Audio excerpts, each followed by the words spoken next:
When I first did this, I got a gallon jug, and I marked how much water it was on the jug, and then for 2 days I only drank water out of that jug. You know, I poured it in a glass, but it was amazing to me. I thought that I drank a lot of water. Didn't. So now we drink so much water. We drink so much water because that's the only thing we can drink right now. I love mason jars. I get a big quart. We have a bunch of quart mason jars. That's what I drink water out of. Go to the thing, turn on the reverse osmosis filter. You can buy it at Lowe's for $90. It goes right under your sink. So easy to install. I did it. It will last you for 2.5 years until you have to buy new filters for it that are like $50. All right, this is your life we're talking about, okay? These things are important. It's so much more important. It's so much more valuable for your body to drink that water than to drink the stuff that comes out of the tap. Stuff is not good. I'll just say that. Better than something else? Yeah. It's kind of like saying, isn't this drug a little bit better than that drug? Water is what I'm getting. I know. And you are right. You're absolutely right. Drinking the tap water is better than drinking Coca-Cola. But even Coca-Cola uses reverse osmosis water when they make Coke. They do. They do it. So they know something. They know something. They're like, we don't want all those toxic chemicals and poisons in our Coke. We want to pick what poisons we put in there. They only do it because they want their product to taste the same, no matter where it was bought. So they can make it anywhere in the world and it has the same taste. So there's a control factor. Yeah. I understand. Okay, did someone have a question, or I'm going to keep going? Breathe. Okay, cool. So cool. Yes?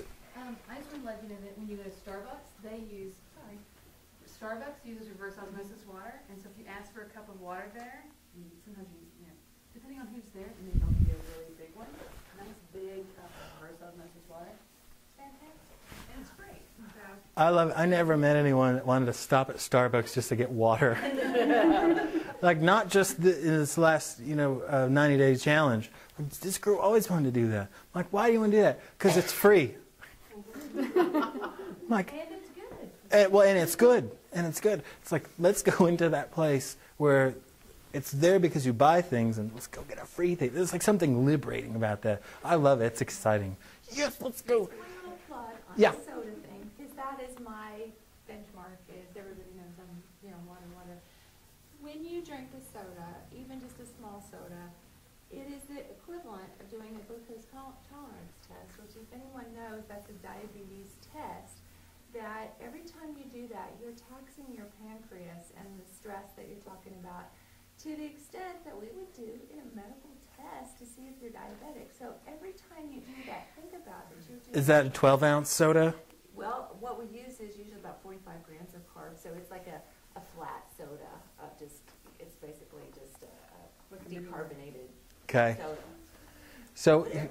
what she said for the people that are going to be listening at home is that the stress that they put your body under when they do a medical evaluation of your glucose tolerance test, this is a pre-screen for diabetes or metabolic syndrome, they're going to give you the equivalent of a Coke. So every time you have a Coke, it's like you're stressing your body to the degree that the medical profession has deemed necessary in order to stick it to you, to get your body to respond in a way, to see if you have some of these symptoms. So And that's cool. diet I didn't know has that. As much, if not more, the stats show that more weight gain than regular Coke for lots of reasons. So you can't argue Diet Coke. yeah, if you guys are curious about diet sodas and the artificial sweeteners that they put in there, they're all neurotoxins. They all kill your nerves in your brain.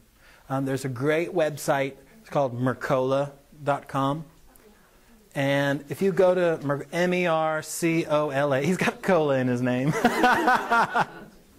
I've found that as the best resource for health information, really, especially for the diet sodas, because he gives his overview, but you can actually read the science and the journals that they were published in. You can read that stuff for yourself. So you don't have to take his opinion on it. But he sums it up with his twist. Yeah? You can get a daily email sent to you from him. Yeah, you can get a daily email. It's free. Stuff is great information for people. I highly recommend Mercola. Rest. Rest, rest, rest. Here's the best thing that I can tell you for rest. Because how many people lay down at night and then they just stare at the ceiling? Okay, so I'm curious about how many people that do that were watching TV before they went to bed. You should never, ever, ever have a television in your bedroom. Never. Never, never, never, never, never, never, never. All right? Unless you use it to exercise with your week. Unless you're using it in the daytime for exercise. All right? But here's the deal. When bright light hits our retina and stimulates our optic nerve, it stimulates our sympathetic nervous system. That's our fight or flight. That's our rev them up into stress and protection. All right? So when we watch television or when we're on the computer, we're actually stimulating our body the same way we would if we were about to fight a bear. Okay, so one of the worst things we could do is watch television. And then the things that we normally do watch before we go to bed are like the news. All right, don't watch the news. All right, Dr. Katie does a class called Turn Off the News and Save Your Life. All right, this person got killed and this person got killed and these people wrecked. And today in the news, this house got foreclosed on. And like, just turn it off. No, you don't need to know that stuff. You don't need to put that into your brain and into your mind, especially right if we go to sleep. Don't do it. And the other thing we watch are the 9 o'clock, 10 o'clock, hour-long kind of drama shows like ER or CSI Miami. Right? And I watch these shows, okay, and I'm sitting in the chair and I'm doing this, and I'm like, ugh. And then it goes to commercial, and then I'm like, whoa, I'm so tense right now. And I look over at my wife and I say, why are we watching this? And she's like, I don't know, turn it off. I'm like, no, I got to see what happens. I got to know what happens. All right, so those things are masterfully minded and written in a way to hook you. All right, all that stuff it's designed to hook you and drone you. All right, so turn it off. Don't watch television before you go to bed. Okay, that's the best thing I can tell you about your rest.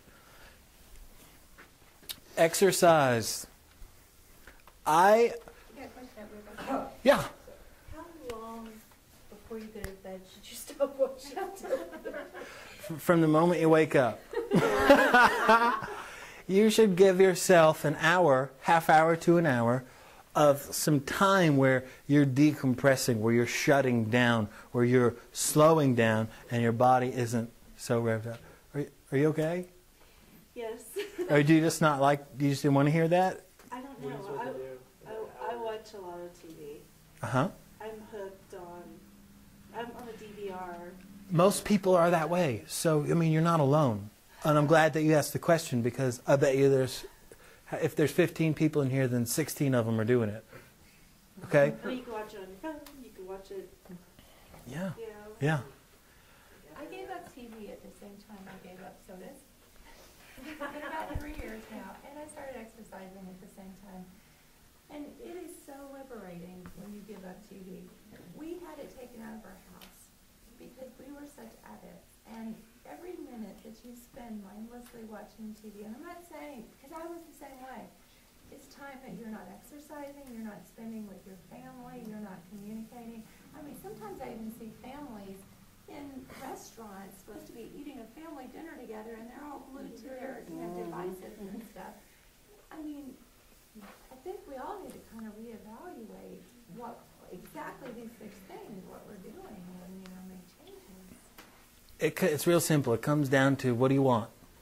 If you want something different in your life, you got to do things differently. And so we're all creatures of habit, and it's really difficult to change some things. It's really, really hard, right until it isn't. So reading, There you go. is that any better? Of course, yes. What if you're reading on an electronic device? I'm having funny. Does that affect your retina? I mean, just be... Yes, it does. Motion from this... Yes, yes. And I understand completely, because you can get wound up reading a book like a murder mystery going to get you. All right, so Or should you read here, something relaxing? here, and see, this is great because we're getting more specific, because I'm speaking generally to what most people do. So we can get a little bit more specific about it. You have to have an awareness of your body.